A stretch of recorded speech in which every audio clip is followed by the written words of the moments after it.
サワディカー。はい。それでは、龍馬が行く第4巻をですね、今回はやっていきましょう。こちらですね。こちらが、桂小五郎ですよ。なかなかこれ、抜け目がなさそうですよね。で、前回は、土佐と長州の剣術試合。これが終わった後のことですよ。龍馬が長州の陣地の探索に行くわけですよね。ミッションがあったわけじゃないですか。そこで、剣術試合のあった宮田村から横須賀の方まで行く途中ですよ。切り株に座っている男がいて、それが桂小五郎だったと。もう一度だけ聞くが、お名前と判明を申されよ。答えねば不審者として始末するがよろしいか。言えんなぁ。ということで、桂が龍馬に切りかかってくるところですよね。で、この桂小五郎、めっちゃ速いんですよ。龍馬も龍馬で、なんちゅう速さ。ということで、なんとか、桂の太刀をかわしていって、その後も何回かやり合っていくんですよ。すると、ちょっと待ったえらいことをした。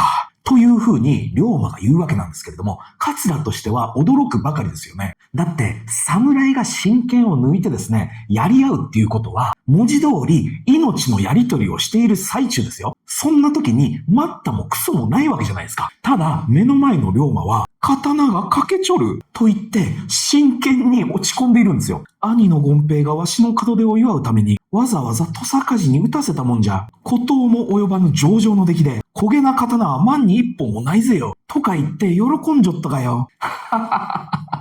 と、笑ってしまった桂のもう負けですよね。どうやら僕の目は誤りだったらしい。拙者は長州藩、桂小五郎と申すものです。土佐藩の坂本龍馬というものです。紀藩に招かれ、長州陣屋に参っちょったがです。お許しくだされ。藩が招いた方を長者であるなどと勘違いをした。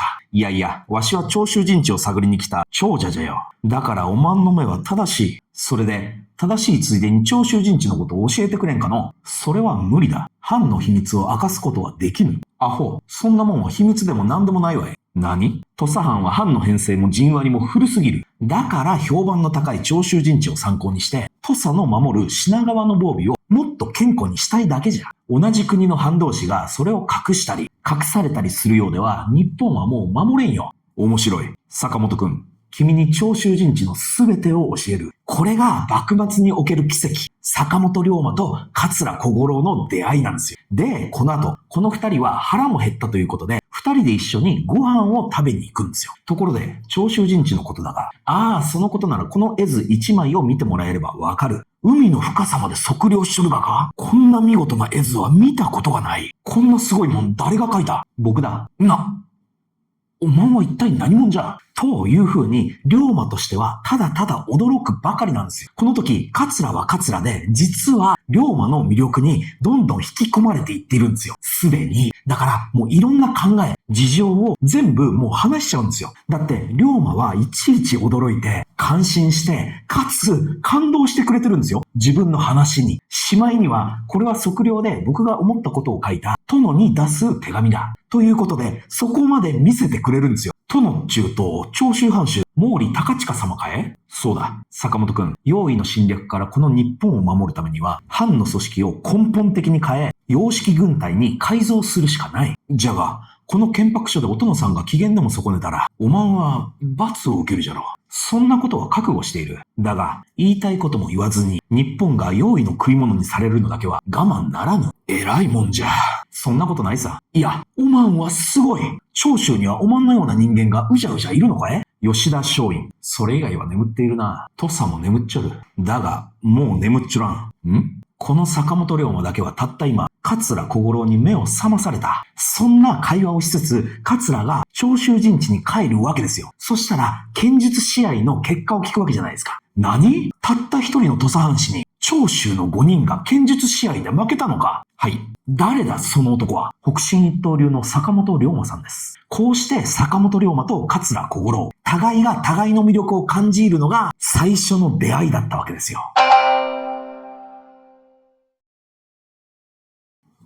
はい。では、この後は吉田松陰が下田沖でアメリカの黒船に乗り込んで、アメリカに連れてってくれと懇願するんですが、断られます。松陰の思想は上位なんですが、彼の思想というのは常に行動力が伴っているんですよ。ということで、彼の上位というのは、まずは敵国に行って彼らの実態を知る必要があるということで、もう直談判しに行くんですよ。でね、これすごいですよ。この龍馬が行くとはちょっと趣旨が変わってきますので、長くは話しませんが、私、吉田松陰が下田で潜伏していたお家も見たことがあるんですけれども、そうなんですよ。今でもその場所は残っているんですよ。で、これの何がすごいって、当時の日本では日本人が外国に行くことを禁止されていたんですよ。見つかれば死罪ですよ。アメリカ側としては、記録にも残っているんですけど、本心としては吉田松陰をアメリカに連れて行ってあげたかったんですって。だって、その興味心たりや見上げた根性じゃないですか。目の前の日本人は文字通り命をかけて外の世界を見てみたいという風に言ってきてるんですよ。ただ、アメリカはアメリカで今、日本政府といろいろ交渉しているわけじゃないですか。そんな時に問題を起こしたくないんですよ。だから、アメリカはこれを当然断るわけなんですが、アメリカとしては、これは日本政府には言わないので、ということまで言ってくれるんですが、結局、これを自白するのが吉田松陰本人なんですよ。それによって吉田松陰は幕府に捕まり、なんとか死罪は免れて、萩に送られて、萩の牢屋に結局は入れられるんですが、ともかくもそんな事件がありましたと。で、龍馬としては、桂小五郎から吉田松陰の名前は聞いていたので、やっぱりね、心が動かされるものがあるんですよ。風雲が動いちょる。で、この後、江戸の町で桂とばったり会っては、少し話をするわけですね。わしは何をしたらいい？わしにわかるんは、この地を沸かせる何かが自分の将来に待ち受けているじゃろうということだけ。今はそれだけ分かっていれば十分じゃないのか？何？その将来が来るまでに他人に負けない自分を作り上げておけばいいのさ。僕らはまだ若いんだ。その夜、龍馬は一人で千葉道場の稽古場で木刀を眺めながら考え込んでいるんですよ。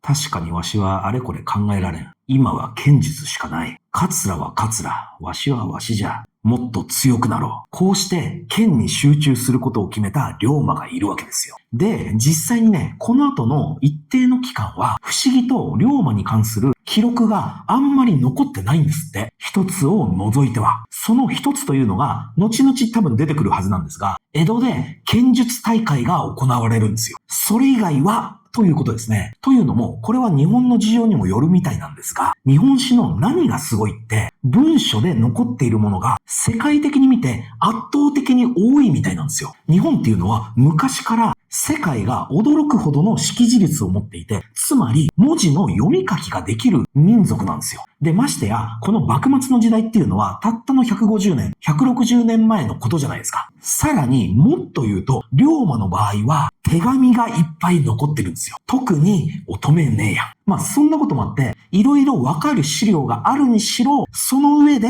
龍馬に関する記録がないということなんですよね。つまりは、この龍馬が行くの原作、この漫画もそうなんですけど、この期間は龍馬が剣に打ち込んでいる時期なんですよ。で、龍馬が剣の修行に励んでいる中起こるのが安政の大地震。結構ね、日本史に残るような大地震が起こって、実際にね、藤田東子っていう偉い人がいるんですけれども、この人もこの地震で亡くなってしまうんですよ。江戸でも揺れて、高知でも大損害が起こったと言いますから、結構な規模だったらしいですよ。ともかくも龍馬はこの地震によって国元が結構な被害を受けているということで、一旦ここで龍馬は高知に帰ります。で、龍馬が高知に帰った後の生活。